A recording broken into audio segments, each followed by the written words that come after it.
E vamos começar mais um estudo, né? O dízimo não é para a igreja. É bem curtinha essa leitura, tá? Eu convido você que está acompanhando, acompanhar comigo que o dízimo não é para a igreja. Vamos lá. A igreja foi edificada por Cristo e colocada em uma posição espiritual e conhecida como graça, no caso, leia Romanos 6,14.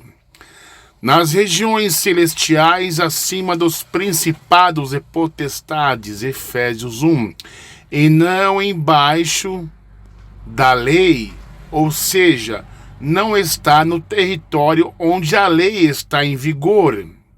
Por isso, a igreja não está obrigada a dar dízimo por não estar debaixo da lei e nem deve se submeter a tal preceito, justamente para não incorrer no erro dos irmãos da Galácia, indo para debaixo da lei, podendo cair da graça, diz o apóstolo Paulo em Gálatas capítulo 5, verso 1 ao 14. Caíste da graça, né? A contribuição no Novo Testamento deve ser de acordo com os termos da nova aliança descritos em 2 Coríntios capítulo 9. Cada um coopere conforme tiver propósito em seu coração, não sob pesar, por constrangimento, pois Deus ama o doador animado que contribui com alegria, né? Então aí no caso, o criador desse estudo aí, ele esqueceu de dizer o seguinte, que aí no caso se trata das ofertas para os pobres. É só ler o capítulo 9 inteirinho. Quanto mais você ajudar os pobres, mais Deus te dá condições de você continuar ajudando. E o que a igreja deve receber é uma coisa chamada donativos voluntários. Vamos lá. Então não pague dízimo para a igreja fazer uma obrigação que é sua, né? Pelo fato do cristão não contribuir com o dízimo, isso não o torna ladrão, já que não estamos debaixo da lei, e sim debaixo da graça.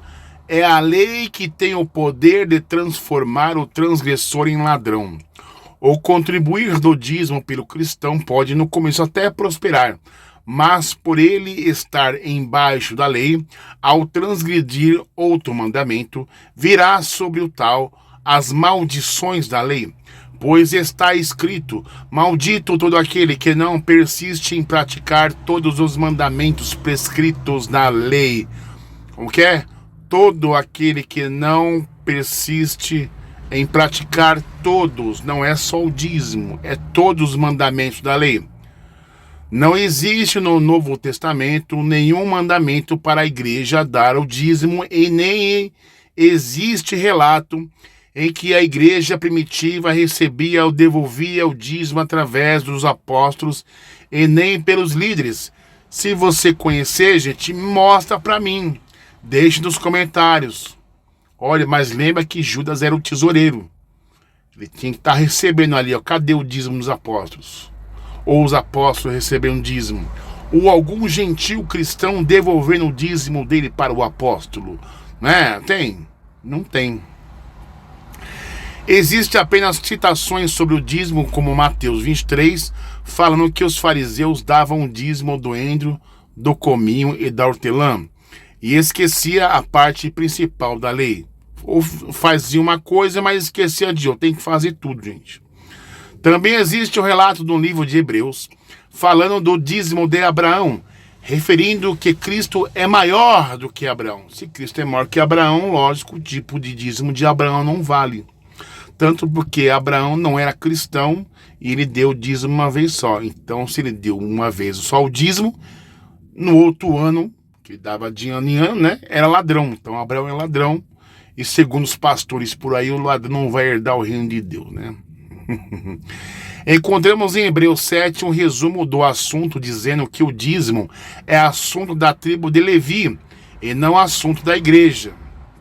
Como a igreja primitiva ou comunidades não recebiam dízimos, esta prática de ser cobrado o dízimo foi instituído pelos católicos no concílio de Mancon E as comunidades evangélicas continuam nas mesmas práticas.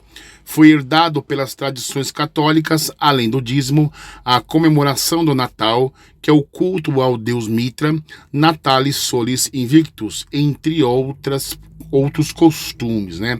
Agora eu vou te mostrar um estudo, né, uma foto com essa data e com as fontes aonde você que está me assistindo, você vai verificar essas fontes e deixar nos comentários o tal do Concílio de Manco, correto?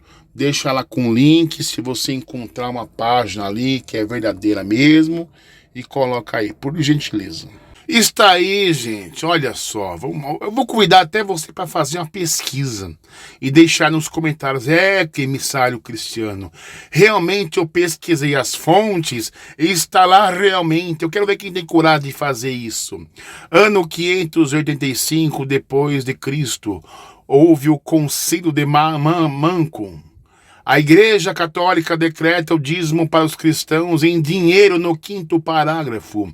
Será excomungado quem não pagar o dízimo à Igreja Romana, porque até então a prática de dizimar entre cristãos não existia, gente. Olha sua fonte, Enciclopédia Católica, Dicionário Internacional da Teologia Cristã, página 61, Enciclopédia Britânica, Wikipédia, entre outras.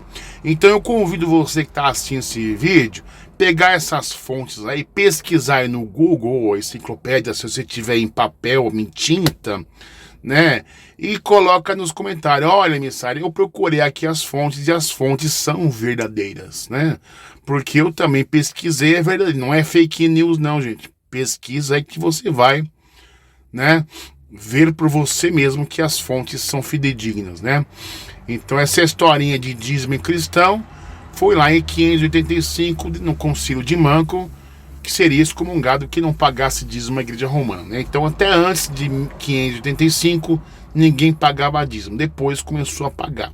Aí se pergunta, né, que tipo e espécie de reforma protestante o Lutero fez? Por que ele não pegou no pé do dízimo também? Né? Então é muito estranho isso aí, né? Essa mamata o Lutero não quis acabar.